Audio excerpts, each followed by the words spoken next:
Selamat sore. Ya, sore menjelang malam.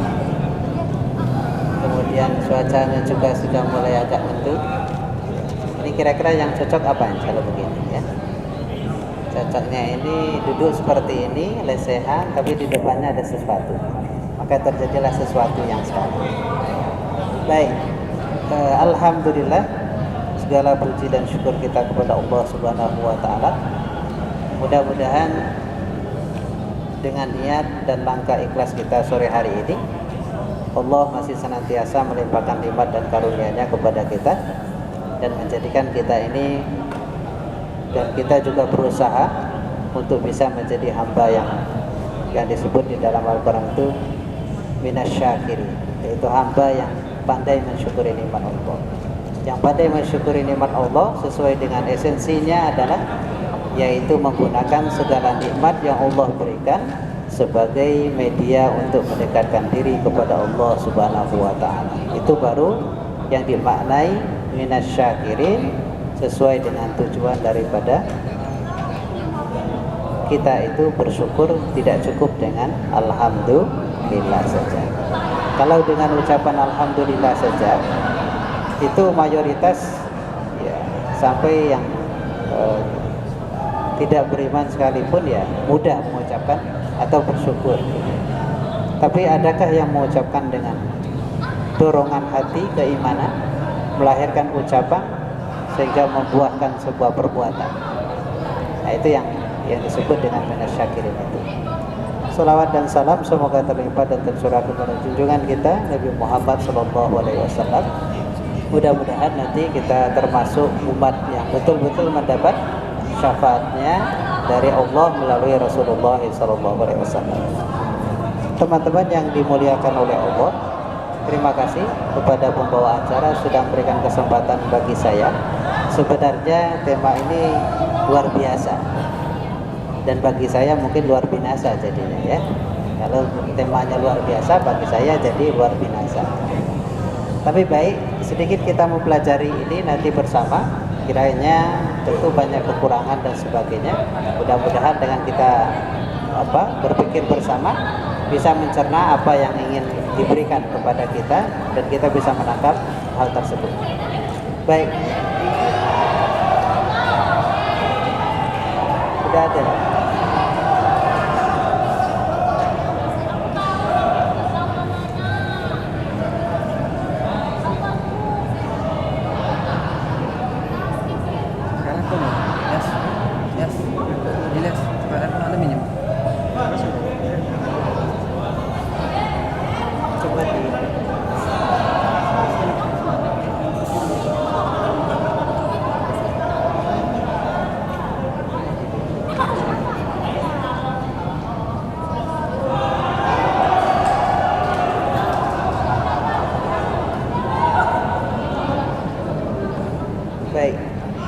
Ini temanya mengandung dua makna ini. Kalau dibagi tentang terkait dengan makna, yang pertama itu seperti apa makna gerakan pencerahan. Kemudian yang dimaksud dengan gerakan tersebut melahirkan Indonesia yang berkemajuan. Tapi yang menarik bagi saya, dari situ kita bisa menangkap nanti makna daripada tema ini. Itu tidak terlepas dari logonya. Logonya itu ternyata mengandung tidak hanya sebatas gambar begitu saja, tapi justru ya banyak hal yang dijelaskan bagi orang yang lebih teliti meneliti, bahwa dari logo itu menjelaskan segala hal yang ingin dibicarakan dalam muktamar yang ke-47. Kalau diteliti di situ, itu gambar apa itu? Dari logo itu Anda dapat gambar apa? Kapal. Nah, kapal ini menjelaskan sekiranya dua sisi. Yang pertama itu adalah tempat.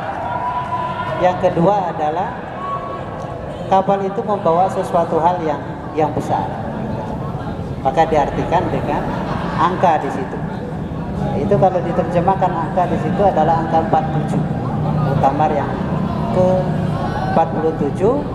Nah, asal kapal ini itu Sulawesi Selatan, yaitu Makassar. Ini asli kapal disebut dengan nama kapal pinisi asal Makassar. Itu orang-orang apa? Makassar itu? Bugis. Suku apa? Bugis. Ya, suku Bugis. Nah, dari situ bisa dilihat bahwa yang ingin digambarkan bahwa sebuah pencerahan itu memang harus melakukan proses yang sama seperti kapal ini. Mungkin sekarang jarang ditemukan modelnya atau bahkan yang asli kapal yang dibuat oleh orang suku Bugis. Tapi minimal dengan semangatnya begitu. Kapal yang modern secanggih sekarang itu tidak terlepas daripada sejarah kapal yang dahulu gitu. Orang bisa buat kapal secanggih sekarang itu tentu berangkat dari kerangka berpikir bagaimana kapal model dulu, sehingga baru bisa mendesain kapal model sekarang. Nah, itulah yang kiranya dengan pencerahan orang itu bisa memunculkan makna, bisa menjadi maju. Artinya tidak seperti kapal yang tidak bisa. Kalau kapal tidak bisa berlayar itu ya bukan kapal namanya ya, mungkin kapal-kapalan. Kalau istilah kapal-kapalan, mobil-mobilan itu kan bohong-bohongan. Nah, inilah yang kiranya bisa diterjemahkan sedikit dari logo Muktamar yang ke-47 itu. Nah, di situ ada, kalau dilihat itu ada angka 2 dan angka 7. Kalau 2-nya syahadat, kalau 7-nya dari surat Al-Fatihah. Kemudian kalau layarnya bukan 2 tiang terus 7 layar kalau diterjemahkan di sini. Kemudian ada gambar sinar matahari. Inilah yang diangkat istilah pencerahan tadi itu. Sifatnya penuh kehangatan, tapi juga penuh kekuatan yang bijak dan arif di situ. Ini sedikit sebagai mukaddimah daripada gerakan pencerahan menuju Indonesia berkemajuan. Baik, selanjutnya kita masuk. Nah, ini latar belakang berdirinya Muhammadiyah. Mungkin sedikit kita mereview historisnya. Bahwa Muhammadiyah berdiri itu tidak asal sebuah keinginan begitu saja, tapi berangkat dari fenomena dan latar belakang yang begitu kuat, khususnya keadaan masyarakat Indonesia pada saat itu yang notabene garis besarnya diliputi adalah 2 faktor. Satu disebut dengan faktor internal umat Islam sendiri, nanti kedua ada faktor eksternal. Nah, faktor internalnya yang pertama adalah keberagaman umat Islam. Umat Islam masuk ke Indonesia itu sebelumnya sudah ada kepercayaan dan agama di Indonesia, sehingga ketika masuk ke Indonesia itu harus memakai metode sosial budaya mungkin kada disebut, seperti modelnya yang dibawa oleh Wali Songo itu. Artinya tidak serta-merta mengajarkan Islam apa adanya begini, terus yang lain yang tidak ada nuansa Islam itu dikatakan tidak benar dan seterusnya. Tapi mengadopsi dengan pakai metode, kalau sekarang mungkin istilah dengan dakwah kultural itu ya dengan cara step by step. Mungkin kalau kita gambarkan dulu perjuangan Wali Songo sedemikian rupa itu bisa minimal masuk Islam gitu di Indonesia. Nah, step langkah perjuangan itu mestinya jatuh ke kita generasi selanjutnya untuk bisa sekarang ini mana yang Islam, mana yang bukan Islam, dan mana yang di antara keduanya. Mungkin karena sekarang zamannya modern kan bisa jadi gitu. Kalau dulu mungkin ya tentaranya ya mungkin ada animisme, kemudian mitos dan seterusnya itu dengan ajaran Islam. Nah, kalau sekarang kan bingung ini tidak masuk animisme, tidak masuk Islam, tapi modelnya baru. Nah, ini yang mungkin tanggung jawab dan tugas kita bersama. Nah, yang kedua yaitu adalah kondisi perekonomian umat Islam. Pada saat itu secara garis besar umat Islam yang di Indonesia itu posisinya ya garis kemiskinan. Notabene ya dilihat dari fenomena kehidupan masyarakat umat Islam di Indonesia pada saat itu miskin, itu tidak terlepas ada faktor juga, yaitu yang keempat, yaitu pendidikan umat Islam yang memperhatikan, yang memprihatinkan.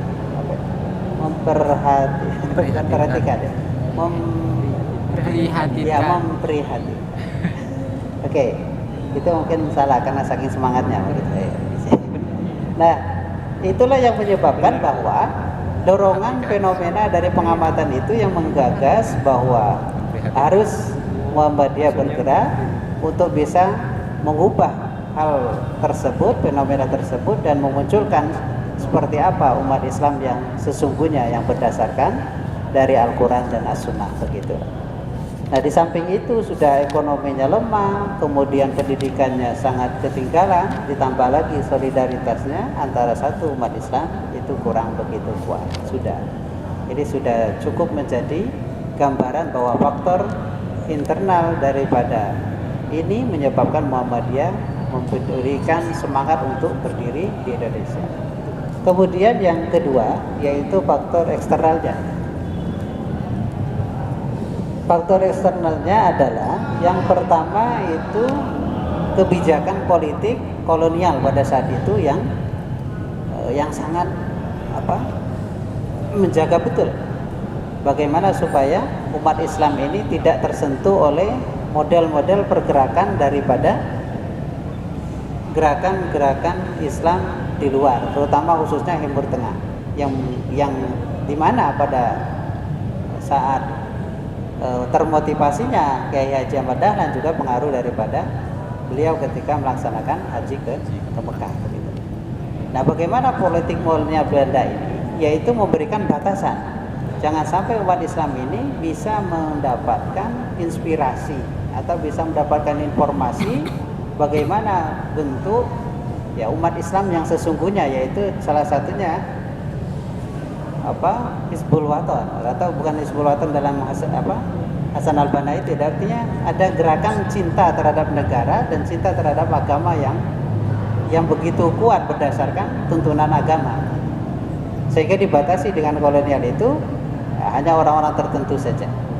Orang-orang tertentu itu pun itu bisa dipantau dan bahkan bisa disetir oleh Belanda begitu. Nah, yang kedua itu adalah pengaruh perkembangan Islam di Timur Tengah. Inilah yang menjadi inspirasi dari Kiai Haji Ahmad Dahlan untuk segera mendirikan Muhammadiyah dengan model pergerakan, yaitu organisasi persyarikatan. Artinya bergerak kalau ingin mengadakan pencerahan kepada umat Islam yang ada di Indonesia, tidak hanya di Jawa tapi di seluruh Indonesia khususnya umumnya, maka harus dengan model kolektif kolegial, maka diistilahkan persyarikatan. Dengan semakin banyak orang yang bisa memahami, menerima ideologi Muhammadiyah, maka semakin banyak agen yang menjadi pelaksana daripada pergerakan pencerahan dan perubahan di Indonesia ini khususnya. Karena inspirasinya berdirinya tidak lepas daripada surat Ali Imran ayat 104 dan 110. Yang bunyinya bagaimana itu? Qul takum itu kalau yang pertama 104, kalau 110 itu adalah kuntum khairu ummatin ukhrijat linnas ta'muruna bil ma'ruf wa tanhauna 'anil munkar wa tu'minuna billah ila akhir. Dua ini memberikan inspirasi bahwa harus ada segolongan, kalau diterjemahkan dua ayat, sekelompok yang sama visi, sama pemahaman untuk bisa membuat sebuah gerakan perubahan di Indonesia ini. Sehingga Muhammadiyah bukan personal, mungkin Muhammadiyah adalah atas nama umat, bukan atas nama perorangan. Sehingga dengan begitu bahwa Muhammadiyah ini sudah diletakkan dari awal berdiri sampai saat ini itu punya kekokohan dalam hal organisasi, sehingga tidak ada nanti berkaitan dengan rebutan dan sebagainya. Maka segala sesuatu yang dinaungi oleh persyarikatan itu miliknya umat, bukan miliknya perorang. Nah, dengan begitu bahwa yang akan menjaga keberlangsungan daripada Muhammadiyah itu salah satunya modelnya begitu. Baik, selanjutnya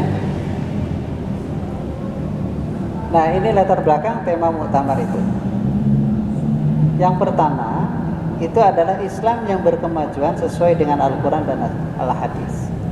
Karena dalam Al-Quran dan juga Al-Hadis itu menjelaskan bahwa tidak hanya Muhammadiyah yang memiliki sifat, salah satu dalam MKCH-nya itu adalah mengajak segenap lapisan masyarakat golongan Indonesia ini untuk bisa menjadikan negara yang baldatun thayyibatun wa rabbun ghafur. Jadi sebenarnya tema pencerahan terus Indonesia berkemajuan ini dua hal yang sudah menjadi darah daging daripada Muhammadiyah sebenarnya. Tapi mungkin lebih di-sharekan ke skala nasional bahkan internasional bahwa Muhammadiyah ini bukan belakangi daripada negara, tapi justru betul-betul dari dulu sampai sekarang ya, artinya bersama-sama dengan negara untuk bisa menegakkan Islam di Indonesia ini ya, terwujudnya Islam yang sebenar-benarnya. Nah, maka kalau dalam Al-Quran, Islam itu memang mengajarkan ya supaya kita ini ya maju, tidak stagnan begitu ya.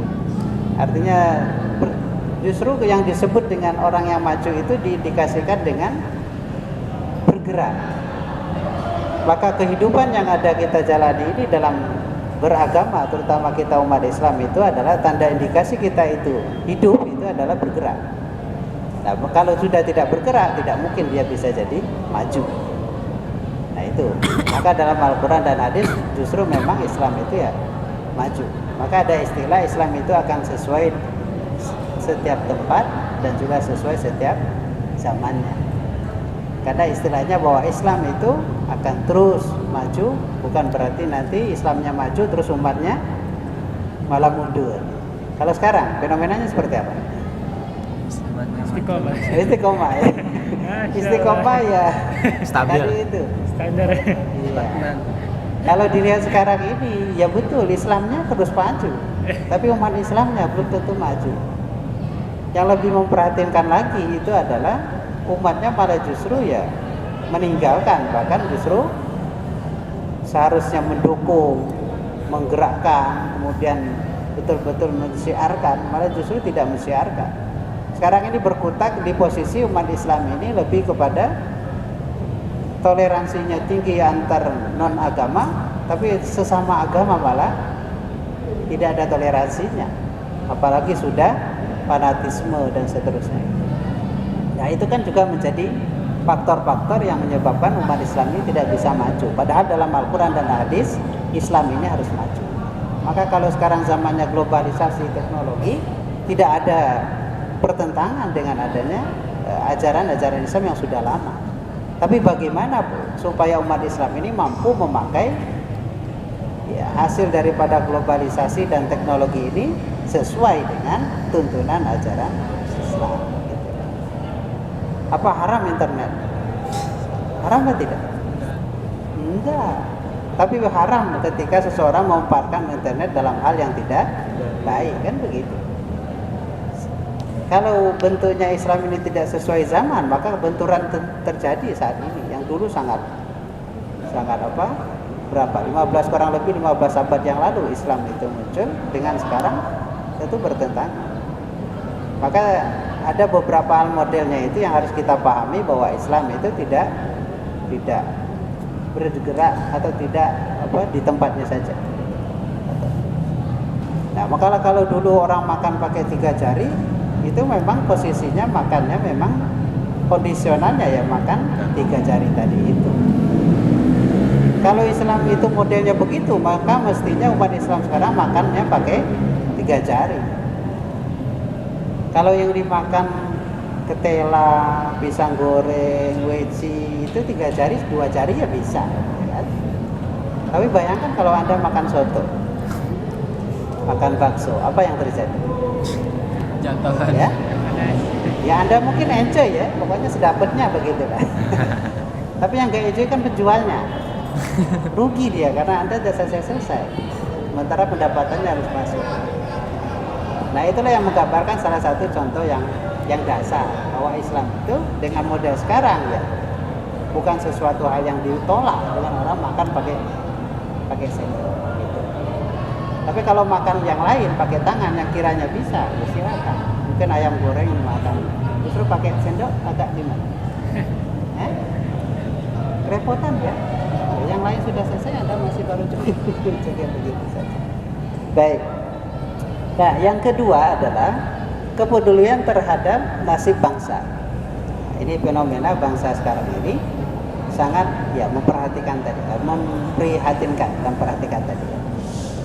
Ya, segala lapisan, tidak hanya umat Islam, ya, di antara hubungan umat Islam dengan yang lain, kemudian politik dan seterusnya ini sangat bagi kita sebagai umat Islam yang posisinya di Indonesia ini mayoritas menjadi ya, mungkin siaga berapa? Siaga 3 mungkin.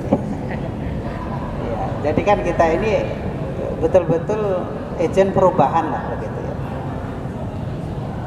Nah, dengan begitu bahwa Muhammadiyah harus memunculkan sebuah statement yang luar biasa, apalagi momentumnya dengan muktamar itu memberikan inspirasi untuk ke depan, inspirasi untuk para nanti penerus kepengurusan dan seterusnya, itu bisa menjadi lebih mantap lagi begitu. Nah, yang ketiga itu ada kaidah fikih itu al-muhafadzatu ala qadimis shalih wal akhdhu bil jadidil aslah, yaitu mengambil sesuatu yang lama lagi baik, tetapi juga apa? Jangan sampai dengan mengambil yang lama yang masih baik itu kita tidak mengadakan kemajuan, ya, berinovasi, begitulah. Tapi ini kaidah fikih jangan sampai dipakai dalam hubungan rumah tangga, begitu ya. Nanti berbahaya ini. Yang lama tetap dijaga, yang baru dicari, ya itu berbahaya.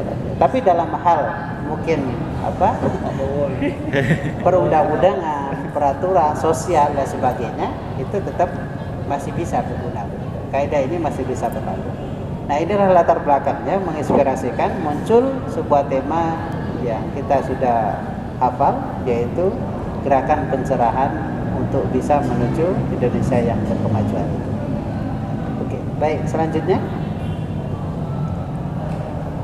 Nah, saya penggal karena bisa diterjemahkan dua kata, yaitu gerakan pencerahan itu seperti apa. Kalau dilihat dari yang diinginkan, judul tersebut memiliki makna gerakan nalar pembaharuan yang membebaskan, memberdayakan, dan memajukan kehidupan umat manusia, kemudian berbasis nilai-nilai Islam berkemajuan. Karena Islam itu ya, berkemajuan. Tadi yang sudah saya jelaskan di awal bahwa Islam memang sesuai ajarannya Al-Quran dan Hadis, mengajarkan umatnya supaya maju dalam segala hal. Maka kalau ada yang berpikiran bahwa Islam melarang orang kaya, itu tentu tidak sesuai dengan dasar. Islam itu justru malah mengajurkan umatnya semuanya kaya. Malah justru beberapa hadis agak mengkritisi bahwa ada istilah asyaiton ya'idukumul faqra. Nah, musuhnya kita kan siapa? Setan. Sudah ada proklamirkan permusuhan secara nyata. Sudah menyatakan diri bermusuh atau belum? Jangan-jangan masih antara dua tadi. Subhan maksudnya, hukumnya subhan. Ya, malam mampu Anda kalahkan setan, tapi siang hari ya tergantung situasi dan kondisi. Nah, yang kedua di hadis itu memang ya al-faqru itu mendekatkan seseorang itu kepada keingkaran. Itu di bahasa hadis menjelaskan. Maka justru umat Islam harus kaya. Tapi pertanyaannya bagaimana menggunakan kekayaan tersebut untuk kebaikan di dunia juga berdampak kebahagiaan akhirat. Nah, ini yang disebut umat Islam yang berkemajuan. Pandangannya tidak hanya duniawi saja, tapi bagaimana juga nanti persiapan untuk kehidupan ukhrawi. Jadi nilai dasar daripada Islam itu berkemajuan. Nah, dengan begitu ketemulah yaitu tiga gerakan pencerahan yang ingin dilaksanakan. Yang pertama adalah pembebasan dari apa? Yaitu kemiskinan dan juga korupsi. ini sudah apa ya? Mungkin sudah dari skala anak SD sampai lansia, bahkan sampai tinggal menghitung hari begitu saja.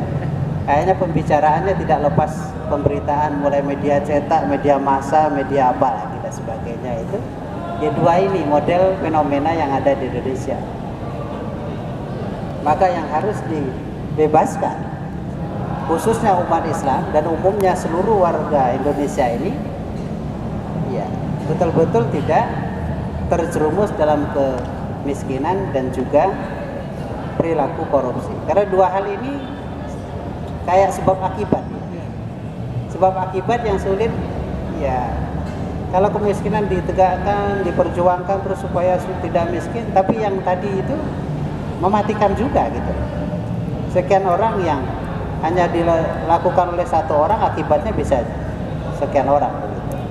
Nah, sementara kita mengobati yang diakibatkan oleh satu orang, alangkah baiknya kalau dibalik. Nah ini yang harus dibebaskan, khususnya umat Islam. Karena kalau katanya Yusuf Kala itu dalam penutupan muktamar itu bahwa kenapa di Indonesia ini tidak 100% orang kayanya itu berasal dari umat Islam. Nah itu yang menjadi pertanyaan bagi kita juga. Bukan berarti semuanya umat Islam itu harus jadi guru biar mulia. Nah, jadi pengusaha juga boleh. Atau merangkap, mau kaya dan mulia bagaimana? Pengusaha juga guru gitu ya. Tapi jangan sampai monopolikan keguruannya, itu yang tidak boleh. Itu menjual namanya. Mulianya tidak dapat, nanti kayanya juga tidak dapat. Baik, yang kedua adalah pemberdayaan umat Islam dan seluruh warga Indonesia ini dengan melalui pendidikan. Semuanya harus mengenyam pendidikan apapun itu, sehingga betul-betul nanti ya, tingkat kemiskinannya terkurangi, tingkat ketidaktahuan dalam artian kebodohan orang Indonesia ini terkurangi, dan nanti akan menginspirasikan dia untuk bisa maju. Ini step awalnya, ini yang harus dicerahkan sehingga baru bisa menuju Indonesia yang maju tadi. Nah, maka dengan pendidikan sebenarnya yang dibicarakan ini bukan sesuatu formulasi yang baru bagi Muhammadiyah, tapi sejak awal berdirinya, bahkan sebelum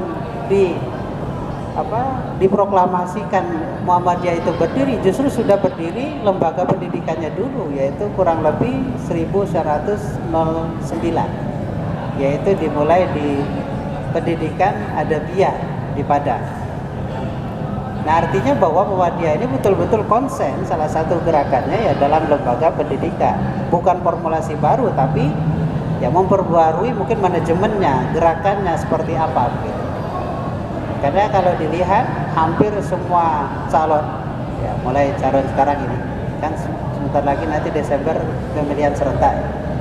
Kalau Anda mungkin memperhatikan berita-berita itu, saya perhatikan setiap daerah itu mesti ada bahasa begini, penggratisan biaya sekolah. Masya Allah. Yang saya amati bukan itu sebuah janji saja ya. Kalau mungkin tidak kita saja ya, mungkin anak SMP, SMA hanya sudah paham ya, itu hanya atribut begitu saja. Tapi apa yang menjadi dorongan dia memunculkan itu dengan yakinnya begitu? Karena ternyata memang ada sisi positifnya. Fakta orang Indonesia ini ya di satu sisi adalah sangat tidak mampu atau kurang mampu karena biaya pendidikannya semakin mahal ini. Dan yang menarik lagi adalah sekarang ini ya mungkin khususnya Malang yang saya amati adalah ada istilah demam elit. Demam elit itu maksudnya ada masuk ke ranah pendidikan. Maka ada moda-moda dulu sempat bergejolak tapi dipangkas oleh pemerintah, yaitu dengan istilah sekolah berstandar internasional begitu ya, yang apa namanya dulu. Nah ini kan kayak menunjukkan strata yang paling wah begitu ya. Sementara mestinya lembaga pendidikan tidak memunculkan klasifikasi strata. Justru lembaga pendidikan itu semuanya dipayungi begitu. Tinggal modelnya seperti apa. Nah sekarang ini di Malang lagi menjamur model itu lagi, tapi tidak dinamakan secara brand internasional. Tapi yang justru menarik lagi, lembaganya ada, peminatnya ada, itu yang menarik.